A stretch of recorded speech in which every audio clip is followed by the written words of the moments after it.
Buenas noches. Complementando el tema visto en clase relacionado al interés compuesto, pues vamos a mirar una serie de ejercicios para los cuales pues aplicaremos dichos conceptos. ¿Listo? Compartiré pantalla en este caso. Bueno, entonces este concepto de interés compuesto, vale la redundancia, se puede observar y aplicar desde diferentes perspectivas. Algunas de ellas son las aplicaciones hacia el interés compuesto o hacia el crecimiento poblacional. Cuando hablamos de interés compuesto podemos aplicar esta fórmula, que es la del valor futuro igual a valor presente igual a uno más I a la n, o para no generalizarla tanto, pues utilizamos S igual a P por uno más R a la n. Esto con el fin de que de poder aplicar estos dos conceptos, tanto interés compuesto como crecimiento poblacional.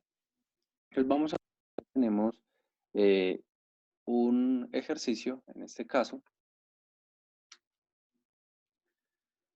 que nos dice, suponga que 3.000 pesos son colocados en una cuenta de ahorros. Si la tasa anual es del 6% compuesta semestralmente, ¿cuál es el saldo después de 7 años? Suponga que no se hacen depósitos ni retiros. ¿Mm?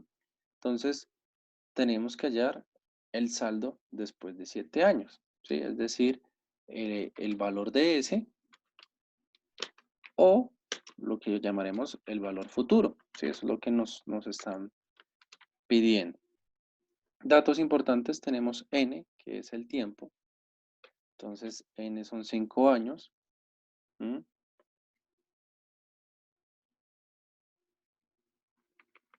N son 5 años. Perdón, 7 años. Y tenemos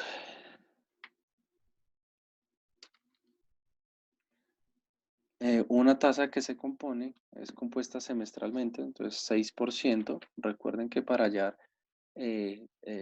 hacer este tipo de procesos se debe manejar la misma periodicidad de tiempo. Entonces, como es una tasa compuesta, es decir, y me está mencionando que es anual, pues para hacerla semestralmente lo único que yo hago es dividirla en dos. ¿Por qué? Porque un año posee 2 semestres, entonces esa tasa me va a quedar con un valor del 3% si queremos semestre vencido, que le podemos poner ese apellido, ¿sí? Para denotar que es semestralmente. ¿Listo? Me está pidiendo que cuál es el saldo después de 7 años, ¿sí? Entonces, podría utilizar cualquiera de estas dos estructuras porque las dos me van a arrojar lo mismo. ¿Mm? Obviamente tengo un valor P, que es el monto inicial, entonces de una vez los coloco que son los 3.000 pesos. ¿Listo? Entonces ya con esos datos puedo insertar alguna fórmula.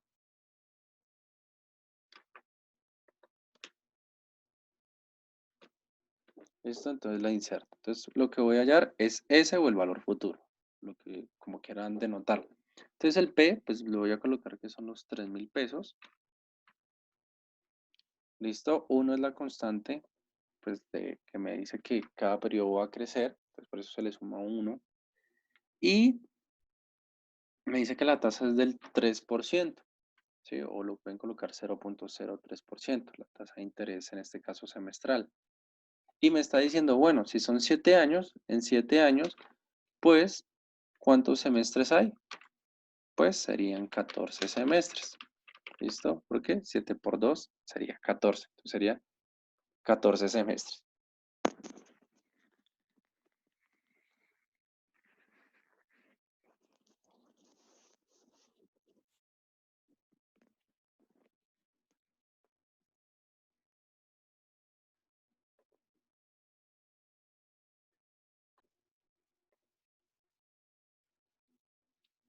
Entonces, 7 años son 14 semestres. Entonces, este valor n sería 14. Al realizar la operación, pues me doy cuenta que dicha operación, su resultado es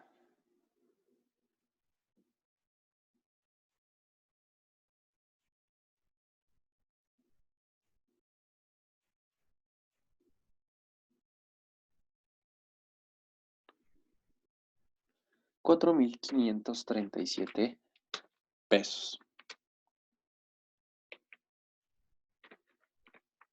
4.537.8 pesos. ¿Listo? Entonces ese sería el valor después de 7 años, o el saldo que me queda a mí después de 7 años. ¿Listo? Esa es una forma de realizar ese ejercicio. Más adelante, pues vamos a mirar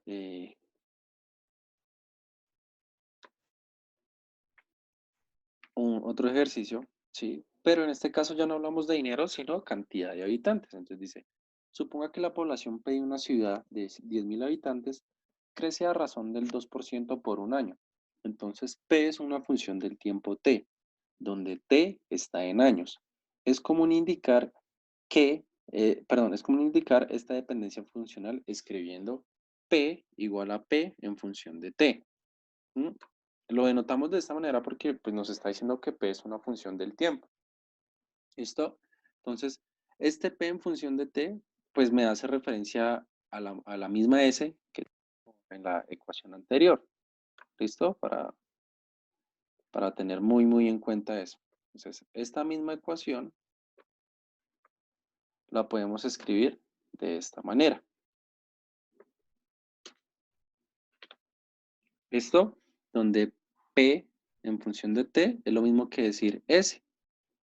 ¿Listo? Entonces, con eso pues no hay confusión. ¿Listo? S.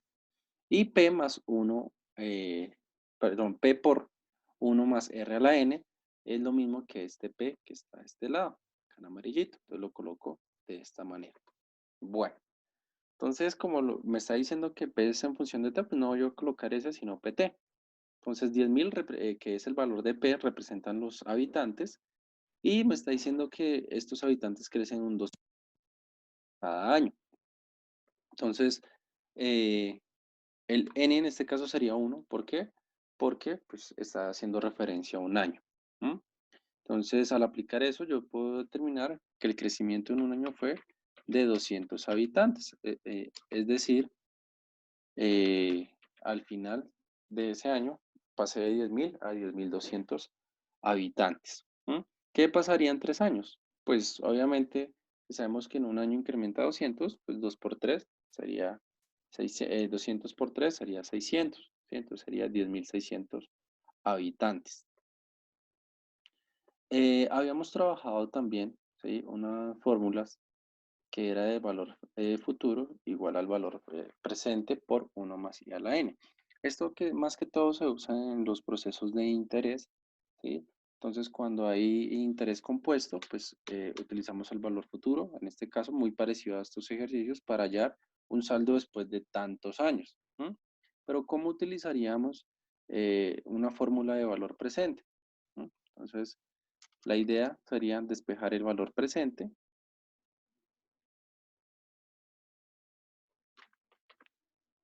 de esta fórmula. ¿Listo? Entonces lo primero que uno hace para hallar la fórmula de valor presente es despejar valor presente. Entonces, como en este caso, 1 por 1 más i a la n está multiplicando, pasaría a este lado a dividir. ¿Listo? Entonces nos quedaría acá dividido en 1 más el interés a la n. ¿Listo? Entonces ya me queda ese valor ahí. Entonces ya obtengo a que es igual el valor presente. ¿Listo? El valor presente se utiliza ¿para qué? Para pues conocer, por ejemplo, con cuánto se inició una operación financiera, ¿sí? Con cuánto inicié una inversión para obtener tanto. ¿Sí? Pues, por ejemplo, eh, por dejar un dinero,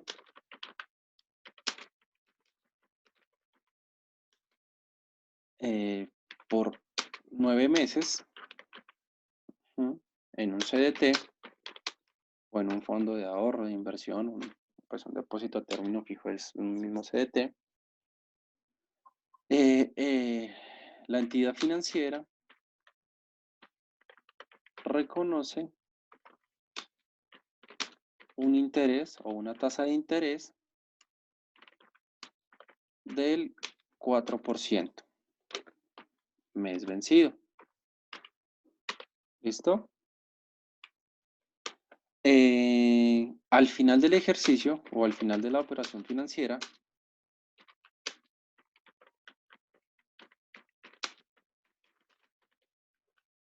obtuve un valor final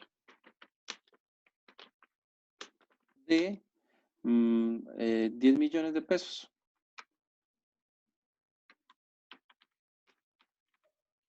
10 millones de pesos. ¿Listo? La pregunta es, ¿con cuánto inicié esa operación? ¿Listo? ¿O cuál sería el valor presente? Entonces, ¿qué datos importantes tenemos aquí? Primero, pues tenemos N, que sería pues 9 meses en los que estuvo mi dinero. ¿Listo? Un interés periódico, una tasa de interés del 4% mes vencido y un valor final por 10 millones de pesos. ¿Listo? En este caso no hay que hacer conversión de tasas porque estoy manejando la misma periodicidad, es decir, meses, el tiempo, y meses en la tasa de interés. ¿Listo? Entonces lo único que hago es reemplazar datos. Valor futuro, 10 millones de pesos sobre 1 más el interés del 4% y los periodos de capitalización pues fueron 9, ¿sí? Para obtener esos 10 millones. Entonces, al realizar esa operación, me da un valor presente de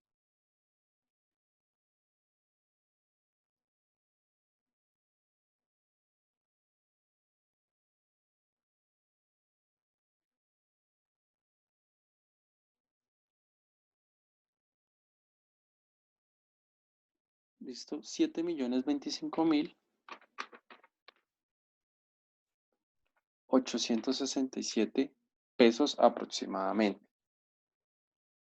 ¿Listo? Entonces, ese sería el valor presente. Es decir, para obtener 10 millones de pesos en 9 meses a una tasa del 4%, debo iniciar con 7.025.867. ¿Listo? Entonces, de esa manera podemos aplicar el interés compuesto pues en relación a estos temas que me pide el valor presente, ¿sí? De alguna manera. ¿Listo? Entonces, esa es la fórmula, utilizar la fórmula de valor presente. Diferentes maneras hay pues, para utilizar, pero estas son las que más se ubican en el interés compuesto. ¿Listo? Entonces, encontramos, vuelvo y reitero, el crecimiento poblacional como como una manera de resolver ejercicios y pues lo que tiene que ver con inversiones o interés compuesto. ¿Sí? Entonces, en ese caso se aplica los dos conceptos. Simplemente que se utiliza esta fórmula para no generalizar que este R siempre va a representar una tasa de interés, no, sino un porcentaje, ya sea tasa de interés o un crecimiento poblacional, como en el caso de este ejercicio, 2% por un año. Entonces, no siendo más, pues les agradezco a todos. Gracias.